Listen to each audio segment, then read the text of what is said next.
la lignée. Ah, qui pourrait redire en quel pieux symbole, en quels accents de fête, en quel rythme d'amour, le sens harmonieux de l'hymne sans parole, qui, dans l'air réjoui, s'élève en un tel jour. Il est si doux de suivre, au sentier de l'ancêtre, le long cheminement d'un cortège d'aïeux.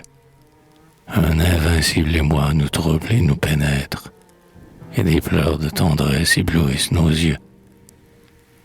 Elle fut si féconde, en effet, l'alliance, de la douce Normande et du noble Saxon, idylle où les pipeaux d'Angleterre et de France ont soupiré leur plainte en un grave unisson.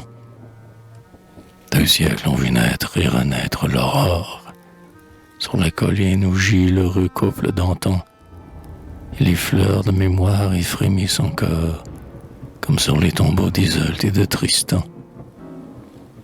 L'anniversaire passe et revient.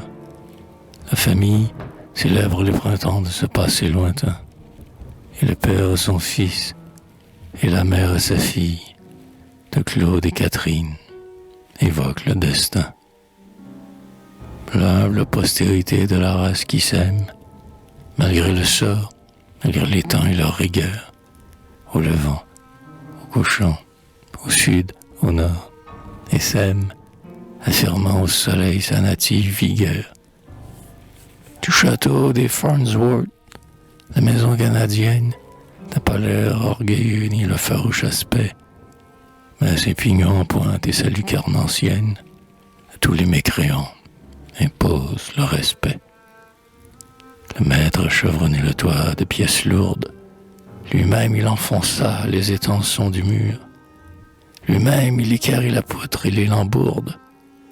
En plein bois, dans le cèdre incorruptible et dur. Il ne fut pas celui qui bâtit sur le sable. Il voulait, glorieux d'une juste fierté, que sa demeure fût l'asile inviolable, son indépendance et de sa loyauté. Le fronton du logis fut tourné vers l'église, afin que les enfants n'eussent qu'à se pencher, à la vitre où l'azur du ciel se cristallise, pour mieux voir, en priant, reluire le clocher. Au vœu du bâtisseur hardi, la maisonnée, fidèle au roi, fidèle à Dieu, n'a pas menti. Les nœuds les plus sacrés attachent la lignée au berceau d'où l'esprit paternel est sorti. Aujourd'hui, dans la paix de l'antique vallée, nous venons, pèlerins d'un culte filial, sous l'égide du prêtre, à la même tablée, communier au même autel familial.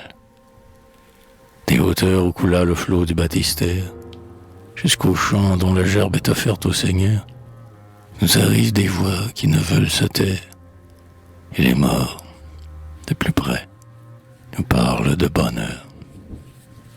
Est-ce un rêve? Dans quelle aube surnaturelle, dans quel prestigieux demi-jour à briller, je ne sais quelle image idéalement belle. Miracle, n'est-ce pas l'ange du jubilé? N'est-ce pas un esprit, une âme revenante, qui s'avance invisible et vole autour de nous?